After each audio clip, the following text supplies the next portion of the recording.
So, ఈ కేసుని మీరు టేకప్ చేశారు. గత నెల రోజుల నుంచి ఇది చాలా సంచలనంగా మారింది. కొంతమంది చంపేశారంటున్నారు. లేదంటే కొంతమంది ఎక్కడి నుంచో తీసుకొచ్చి ఎక్కడో పడేశారంటున్నారు. ఇలా ఎవరికి వాళ్ళు ఆరోపణలు చేస్తూ వస్తున్నారు. సో, హర్ష కుమార్ గారికి సంబంధించి ఆయన కేసు వేసినప్పుడు దాన్ని మీరు టేక్ ఓవర్ చేస్తున్నారు కదా! సో, ఏంటి ప్రస్తుత పరిస్థితి? ఆల్రెడీ పోలీసులేమో దీన్ని క్లోజ్ చేసామని చెప్తున్నారు. మళ్ళీ దాన్ని రీఓపెన్ చేయాలని చెప్పేసి మీలాంటి వాళ్ళందరూ కోర్టుకు వెళ్తున్నారు. ఏంటి దీని పరిస్థితి? నో బేసికల్‌గా ఏదైనా కాజ్ ఆఫ్ డెత్ అనేది చాలా important. Okay. Cause of death ఎలా ఉంటాయంటే 2 టైప్స్ ఉంటాయి. ఒకటి న్యాచురల్ డెత్ ఉంటుంది. 2 మర్డర్ కావచ్చు, లేకపోతే అన్‌రీజనబుల్ డెత్స్ ఉంటాయి. న్యాచురల్ డెత్ అంటే ఏంటి అంటే నార్మల్ కోర్స్‌లో మనిషి చనిపోవడం. అన్‌రీజనబుల్ డెత్స్ ఏంటి అంటే అది మర్డర్ అవ్వచ్చు, సూసైడ్ అవ్వచ్చు, యాక్సిడెంట్స్ అవ్వచ్చు, రకరకాలు ఉంటాయి. అవును. There are so many. So ఇప్పుడు న్యాచురల్ కాదు, ఇదేంటి యాక్సిడెంట్. యాక్సిడెంట్లో కూడా సెల్ఫ్ డ్రైవింగ్ అయ్యి యాక్సిడెంట్ అయిపోయి చనిపోవడం వేరు, సస్పీషియస్ యాక్సిడెంట్ డెత్ వేరు. ఇప్పుడు మర్డర్ అంటే ఎవరో చంపేసి ఉంటారు, సూసైడ్ అంటే వాళ్ళు ఏదో ఈ సూసైడ్ కూడా బిహైండ్ రీజన్ ఉంటుంది. Every death there behind some reason. ఒక న్యాచురల్ డెత్ తప్పనిస్తే ఆ రీజన్ ఏంటి అనేది ఫైండ్ అవుట్ చేయాల్సిన రెస్పాన్సిబిలిటీ ఎవరి మీద ఉంటుందంటే స్టేట్ పోలీస్ ఏజెన్సీస్ మీద ఉంటుంది. ఈ స్టేట్ పోలీస్ ఏజెన్సీస్ డ్యూటీ ఏంటంటే ఇన్వెస్టిగేషన్ అనేది ఒక పార్ట్.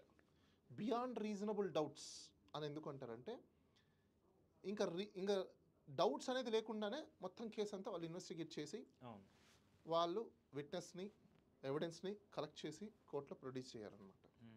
దీనికి ఒక ప్రిన్సిపల్ ఉంటుంది, రెస్ గెస్టై ఉంటుంది. అంటే ఇన్వెస్టిగేషన్ అంటే ఏంటి అంటే ఈ రెస్ గెస్టైని ఫైండ్ అవుట్ చేయడమే.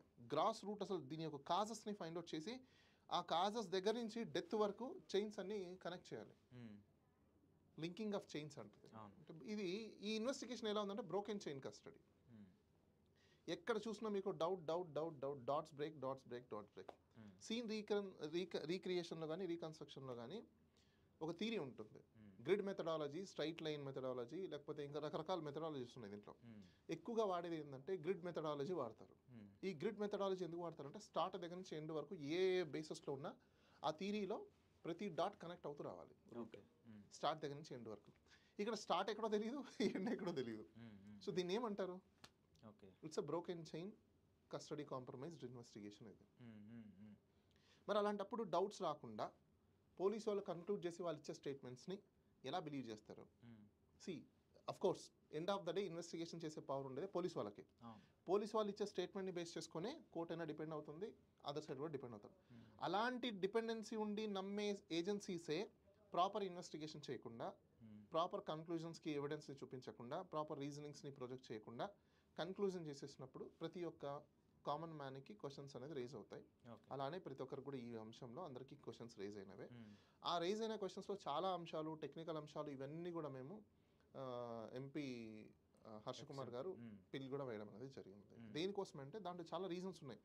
ఆయన ఇమీడియట్లీ రీపోస్ట్ మార్టం కూడా చెయ్యండి అని చెప్పేసి అని లెటర్ ఇచ్చారు. ఏ బేసిస్ మీద ఇచ్చారంటే జనరల్గా ఒక డ్రంక్ అండ్ డ్రైవ్ యాక్సిడెంట్ అయితే వితిన్ 24 అవర్స్లో మీకు పోస్ట్మార్టం చేసేసి ఫోరెన్సిక్ రిపోర్ట్ కానీ ఇచ్చేస్తారు. కానీ ఫోరెన్సిక్ రిపోర్ట్ కానీ పోస్ట్మార్టం రిపోర్ట్ కానీ ఎందుకు డిలే చేశారనేది పెద్ద క్వశ్చన్.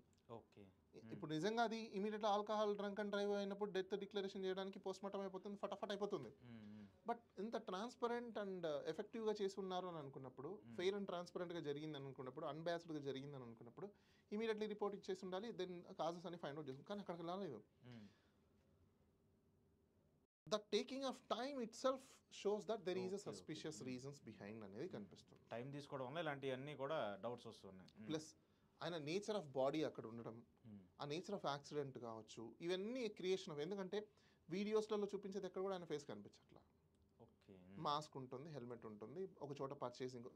ఇంకోటి సైకాలజీ చాలా ఇంపార్టెంట్. మనం అందరం అనుకుంటాం మెన్స్రియా అండ్ యాక్టస్రియా అంటాం చూసారా, అది చాలా ఇంపార్టెంట్. ఏది ఈ క్రిమినల్ ఇన్వెస్టిగేషన్లో దట్స్ బేసిక్ ప్రిన్సిపల్. ప్రైమా ఫేసీలో అది చాలా ఇంపార్టెంట్, మెన్స్రియా అండ్ యాక్టస్రియా. ఇక్కడ చేయడంలోనే ఉంది. రీజన్స్ కానీ ఫైండ్ అవుట్ కానీ ట్రూత్ని కానీ బయటకు తీసే దాంట్లో కనిపించట్లేదు. సెకండ్ పాయింట్, ఒక సైకలాజికల్ ఆస్పెక్ట్లో మనం చూస్తే సైకలాజికల్ ఇన్వెస్టిగేషన్ కూడా చాలా ఇంపార్టెంట్ ఇక్కడ. ఎందుకు అంటే ఒక మనిషి ఒకవేళ పెద్ద డ్రంకర్ అయినా కూడా ఒక నేచర్ ఆఫ్ డ్రింక్ అయితే అవుతాడు. అది కామన్, ఎవరికైనా చెప్తాం మనం. 10 రకాల డ్రింక్ ఎవరు తాగడు. అండ్ బై ద వే 10 రకాల డ్రింకులు పక్కన పెట్టినా ఎక్కడైనా మీరు వెళ్ళి పర్చేస్ చేస్తే మీకు ఒక ఇన్వాయిస్ ఉంటే మీరు ఏ బ్రాండ్ ఏ ఇన్వాయిస్కి తగ్గట్టుగా అగెన్స్ట్ మీకు పేమెంట్ వచ్చిందో దాన్ని బట్టి మనం కన్క్లూడ్ చేయడానికి ఉంటుంది. కానీ మీకు లిక్కర్ షాప్లో కానీ ఇంకో చోట పోతే మనం పేమెంట్ ఓన్లీ చేయగలుగుతాం తప్ప ఏ బాటిల్కి ఎగ్జాక్ట్లీగా చేశారని అది టాలీ చేయాలంటే ఇట్ టేక్స్ టైం. రీకన్సిలేషన్ చేయాలి దానికి. ఆ రీకన్సిలేషన్ చేయాలంటే టైం పడుతుంది. కానీ వీళ్ళు డైరెక్ట్గా ఈ బ్రాండ్ ఆ బ్రాండ్ అని చెప్పేస్తున్నారు. ఈ లిక్కర్ షాప్ ఆ లిక్కర్ షాప్ అని చెప్పేస్తున్నారు. It's very big conspiracy of questions అది. ఈ కాన్స్పిరసీ ఆఫ్ క్వశ్చన్స్లో మీకు దాన్ని ఎలా కన్క్లూజన్ చేస్తాం మనము? అవును కదా, చేయడం చాలా కష్టం. So therefore everybody raise a question that this is a suspicious accident death, conspiracy suspicious accident death అన్నది పబ్లిక్ ఒపీనియన్లో ఉంది. కాబట్టి ఆర్టికల్ 21 సుప్రీంకోర్టు కొన్ని జడ్జ్మెంట్స్ ప్రకారము ఏ వ్యక్తి అయినా ఒక చనిపోయిన తర్వాత వాళ్ళ యొక్క రీజన్స్ కానీ మనకు రాకపోతే డెఫినెట్గా మనం క్వశ్చన్స్ రైజ్ చేయొచ్చు. క్రిమినల్ ప్రిన్సిపల్స్లో ఏంటంటే